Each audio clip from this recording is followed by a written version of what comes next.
بسم اللہ الرحمن الرحیم یا ایہا الذین آمنوا اتقوا اللہ ولتنظر نفس ما قدمت لغد واتقوا اللہ ان اللہ خبیر بما تعملون۔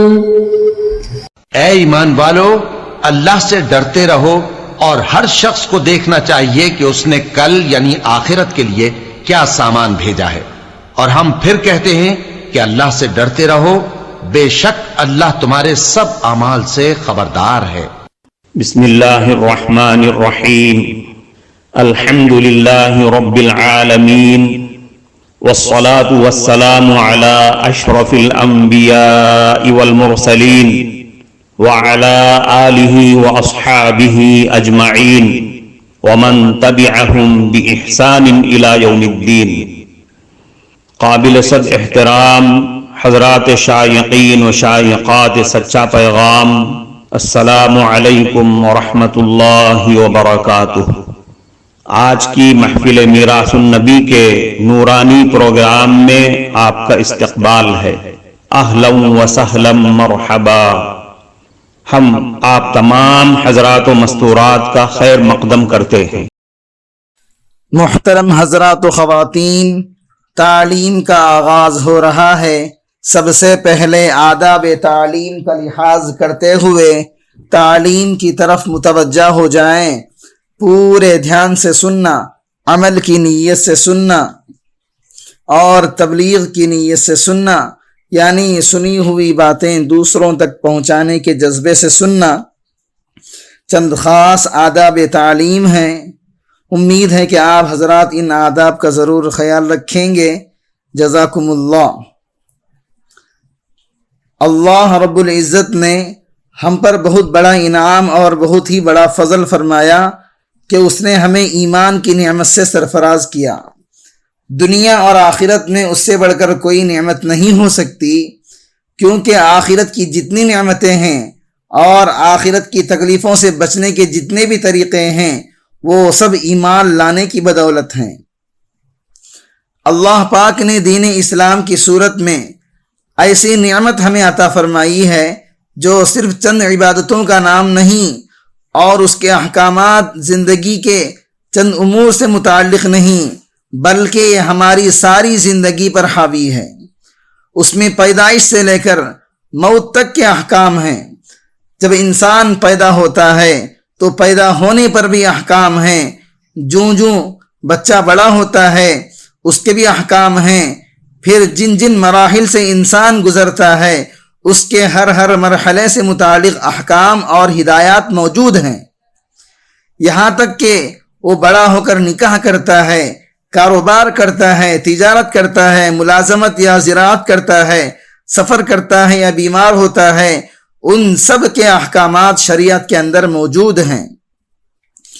تو ہر شعبہ زندگی کے بارے میں دین اسلام میں کافی اور وافی تعلیمات موجود ہیں۔ اس کا ایسا ہماگیر اور جامع ہونا بھی بہت بڑی نعمت ہے۔ دنیا میں اسلام کے علاوہ کوئی مذہب ایسا نہیں جو اس قدر مکمل، جامع اور تمام شعبہ جاتی زندگی پر حاوی ہو۔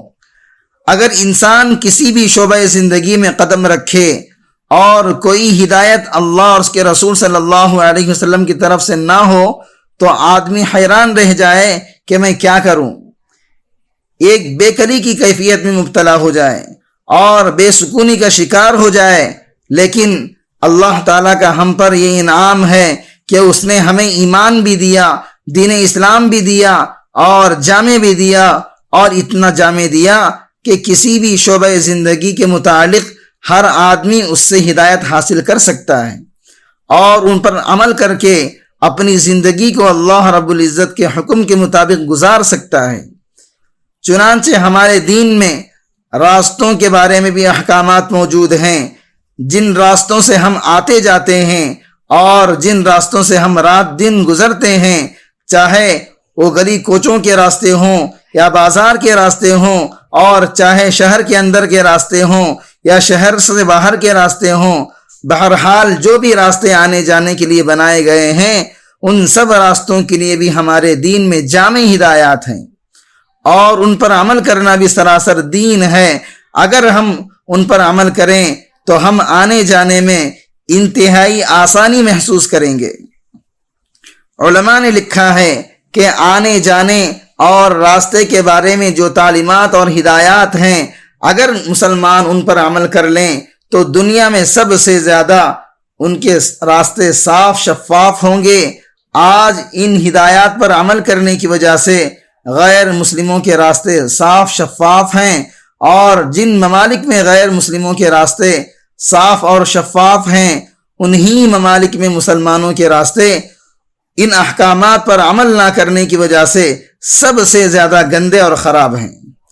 جہاں ہم لوگ رہتے ہیں یہ مسلم ملک ہے، یہاں ہم دین پر عمل نہیں کرتے، اس لیے ہمارے گلی کوچوں اور بازاروں کے راستے سب گندے ہیں، خراب ہونے کے ساتھ ساتھ تکلیف دہ اور اذیت ناک ہیں۔ ان راستوں سے گزرنا باعث تکلیف ہے، اور وہ تکلیف ہماری اپنی کوتاہیوں کی وجہ سے ہے۔ تو آج اس سلسلے میں کچھ باتیں عرض کرنا چاہتا ہوں۔ حضرت ابو سعید خدری رضی اللہ عنہ سے روایت ہے کہ نبی اکرم صلی اللہ علیہ وسلم نے فرمایا کہ تم راستے میں بیٹھنے سے پرہیز کرو۔ صحابہ نے عرض کیا، اے اللہ کے رسول، راستوں میں بیٹھنے سے بچنا تو ہمارے لیے مشکل ہے، کیونکہ جب ہم راستوں سے گزرتے ہیں تو ہماری ایک دوسرے سے ملاقات ہوتی رہتی ہے، اور ملاقات ہونے کی وجہ سے ہمیں دوسری باتیں اور مشورہ کرنا بھی ہوتا ہے، کبھی باتیں کہنی ہوتی ہے اور کچھ باتیں بتانی ہوتی ہے، اور اس قسم کی باتیں ہم وہاں کھڑے ہو کر یا بیٹھ کر نہ کریں تو ہمارے لیے مشکل ہے۔ آپ صلی اللہ علیہ وسلم نے ارشاد فرمایا، اچھا اگر تمہیں راستے میں مجبوراً بیٹھنا پڑتا ہے تو پھر تم راستے کا حق ادا کیا کرو، یعنی راستے میں بیٹھنے یا کھڑے ہونے کا جو حق ہے وہ ادا کر دیا کرو۔ تو کچھ صحابہ نے عرض کیا، اے اللہ کے نبی، راستوں کا کیا حق ہے تاکہ ہم راستوں کے حقوق ادا کرتے ہوئے راستے میں بیٹھیں یا کھڑے ہو کر بات چیت کریں تو ہماری باتیں بھی ہو جائیں گی اور ساتھ ساتھ جو حق ہے وہ بھی حق ادا ہو جائے گا۔ آپ صلی اللہ علیہ وسلم نے راستے کے حقوق بیان کرتے ہوئے فرمایا، غض البصر، راستے کا ایک حق یہ ہے کہ نظر نیچے رکھنا، کف الاذی، دوسرا حق یہ ہے کہ تکلیف دہ چیزوں کو ہٹا دینا، ورد السلام، تیسرا حق یہ ہے کہ گزرنے والوں کے سلام کا جواب دینا، والامر بالمعروف، چوتھا حق یہ ہے کہ اچھی بات کا حکم کرنا، والنہی عن المنکر، پانچواں حق یہ ہے کہ بری بات سے روکنا۔ مزید حقوق دوسری احادیث میں بیان کیے گئے ہیں۔ وارشاد السبیل، چھٹا حق یہ ہے کہ جو آدمی راستہ یا جگہ بھول گیا ہو اس کی رہنمائی کرنا۔ وتغیث الملہوف، ساتواں حق یہ ہے کہ جو آدمی مظلوم ہو، حیران اور پریشان ہو اور مدد کا خواہاں ہو تو اس کی مدد کرنا۔ وأعان علی الحمولہ، آٹھواں حق یہ ہے کہ جو آدمی اپنے سر پر وزن لادے ہوئے ہے یا اپنے سر پر وزن رکھنا چاہتا ہو یا وزن اتارنا چاہتا ہو تو اس کی مدد کرنا۔ محترم ناظرین کرام، اس دینی اور ایمانی بیان کو سننے کے دوران ہی اس کو لائک کر دیجئے اور شیئر بھی کر دیجئے تاکہ دوسرے بھی اس سے فائدہ اٹھا سکیں۔ اللہ آپ کو جزائے خیر عطا فرمائے۔ یہ راستے کے 8 حقوق آپ صلی اللہ علیہ وسلم نے بیان فرمائے۔ سب سے پہلے آپ صلی اللہ علیہ وسلم نے فرمایا، جہاں تک ہو سکے راستوں میں بیٹھنے اور کھڑے ہونے سے پرہیز کرو، کیونکہ راستوں میں بیٹھنے اور کھڑے ہونے سے آنے جانے اور گزرنے والوں کو اذیت اور تکلیف ہو سکتی ہے۔ راستے اس لیے نہیں ہیں کہ وہاں پر بیٹھا جائے اور ان کو بیٹھک بنایا جائے، بلکہ وہ تو گزرگاہ ہیں، گزرنے کی جگہیں ہیں، نہ کہ بیٹھنے اور مذاکرہ کرنے کی جگہیں۔ لیکن ساتھ ہی آپ صلی اللہ علیہ وسلم نے صحابہ کرام کی مجبوری دیکھی تو آپ صلی اللہ علیہ وسلم نے ان حقوق کے ادا کرنے کے ساتھ ساتھ بقدر ضرورت راستے میں بیٹھنے کی گنجائش دے دی. اگر راستے میں بیٹھنے کی ضرورت ہو تو ایک طرف کو ہٹ کر بیٹھ جائیں.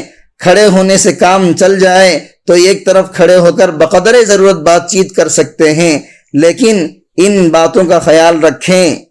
پہلی بات ہے، اس حدیث میں حضور صلی اللہ علیہ وسلم نے ارشاد فرمائی کہ جو آدمی راستے سے گزرے یا راستے میں کھڑا ہو یا راستے میں کہیں بیٹھے تو اپنی نظر کو نیچے رکھے، اس لیے کہ راستے سے نامحرم عورتیں بھی گزریں گی اور دوسرے ایسے مناظر بھی وہاں نظروں کے سامنے سے گزریں گے جن کی طرف دیکھنا منع ہے، بلکہ ہر وہ چیز جس کی طرف دیکھنے سے شریعت نے منع فرمایا ہے ان سب سے اپنی نظر بچا کر رکھیں.